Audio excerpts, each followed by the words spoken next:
اس سے یہ بھی پتہ چلتا ہے کہ ہمارا الہ، جسے لوگ کہتے ہیں مسلمانوں کا الہ یا اللہ جو ہے، وہ بہت کیا ہے، ڈرانے والی چیز ہے۔ بعض لوگ کہتے ہیں نا کہ ہمارا الہ یا ہمارا خدا جو ہے تو بہت لونگ گاڈ ہے، اور تمہارا گاڈ کیا ہے، ڈرانے والا اور بہت نعوذ باللہ سزا دینے والا۔ تو ایسا نہیں ہے۔ هو الرحمن الرحیم۔ اب دیکھیے قرآن پاک کے آغاز میں بھی بسم اللہ الرحمن الرحیم، اللہ کا جو پہلا تعارف کرایا گیا وہ کس سے؟ الرحمن الرحیم۔ اور یہاں بھی الرحمن الرحیم۔ جب آپ بچوں کو بھی اللہ کے بارے میں بتائیں تو اللہ کی صفت رحمت جو ہے اس سے پہچان کروائیں۔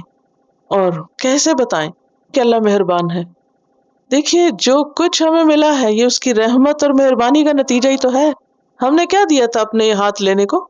ہم نے کیا دیا تھا اپنی شکل کے لیے؟ اگر آپ کسی سرجن سے خدا نخواستہ ہاتھ سے کسی چیز کے بعد کچھ علاج کریں تو آپ دیکھیں کہ کتنا زیادہ کاسٹلی وہ علاج ہوتا ہے، پلاسٹک سرجری بھی کہتے، بہرحال تو وہ تو کچھ نہیں کرتے، وہ تو آگے پیچھے جوڑ توڑ ہی کرتے ہیں، یہ کچھ پیچنگ ویچنگ۔ لیکن اللہ جس نے اوریجنلی آپ کو جسم دیا تھا اور یہ سب کچھ دیا تھا، یہ اس کی مہربانی نہیں تھی؟ کل ہی کسی نے مجھے تصویر بھیجی ایک بچے کی جس کی ایک آنکھ ہے اور ساتھ لکھا ہوا دجال ہے۔ وہ خود سے ہی خود بنا لیتے ہیں چیزیں لوگوں کو۔ وہ تصویر ایسی تھی کہ جس کے بالکل ماتھے کے بیچ میں بس ایک آنکھ تھی، دو نہیں تھی، ایک آنکھ۔ اگر اللہ نے ہم کو دو آنکھیں دی تھی اس کی مہربانی نہیں؟ ہم نے کچھ دیا تھا اللہ کو کہ اللہ ہم کو دو آنکھیں دینا؟ یا لینے کے بعد بھی کچھ پے کیا ہے اس کو؟ کچھ بھی تو نہیں۔ اسی طرح روز جو ہم کھاتے ہیں پیتے ہیں، رات کو ہم کو نیند آ جاتی ہے، چلتے ہیں پھرتے ہیں، ہمارے ہاتھ کام کرتے ہیں، ہمارے پاؤں کام کرتے ہیں، یہ مہربانی نہیں ہے اس کی؟ جگہ جگہ پر اس کی مہربانیاں عام ہیں۔ تو ہمارا الہ کون ہے؟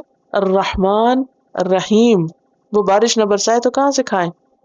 زمین نہ اگائے تو کہاں سے کھائیں؟ آگ کام نہ کرے تو کہاں سے پکائیں؟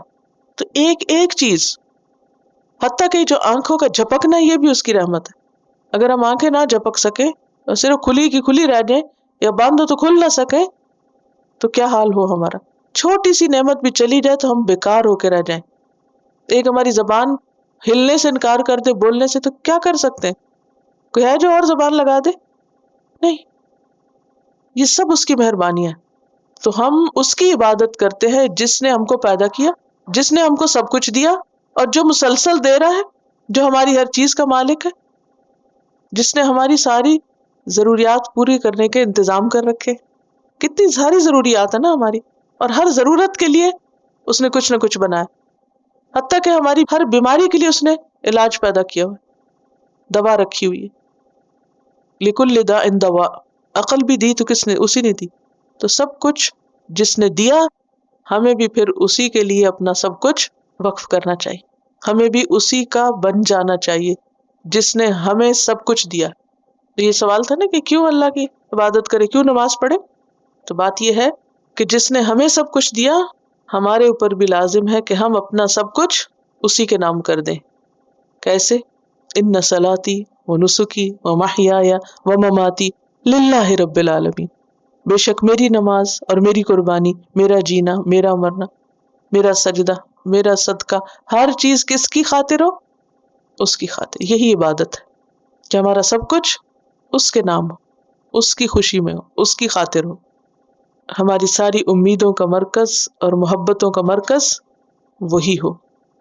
وَإِلَٰهُكُمْ إِلَٰهٌ وَاحِدٌ لَا إِلَٰهَ إِلَّا هُوَ الرحمن الرحیم۔ اور ویسے بھی آپ دیکھیے کہ ہماری جو عبادات ہیں، جو حتیٰ کہ احکامات اس نے ہمیں دیے، اس میں بھی اس کی رحمت ہے۔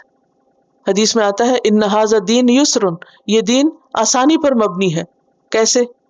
ایک موقع پہ آپ نے فرمایا صلی قائما، کھڑے ہو کے نماز پڑھو، فإن لم تستطع فقاعدا، نہیں کھڑے ہو سکتے بیٹھ کے پڑھ لو، فإن لم تستطع فعلی جنب، اور بیٹھ کے بھی نہیں پڑھ سکتے لیٹ کے پڑھ لو۔ تو عبادت میں سہولتیں بھی کیا ہیں؟ دراصل اس کی رحمتیں، اس کی مہربانی۔ تو ہمارا الہ ایسا نہیں کہ جو اپنی عبادت کے تقاضے میں بھی انسان کو پریشان کرے، اس میں بھی وہ سہولتیں دیتا ہے، نہایت مہربان ہے۔ وَإِلَٰهُكُمْ إِلَٰهٌ وَاحِدٌ لَا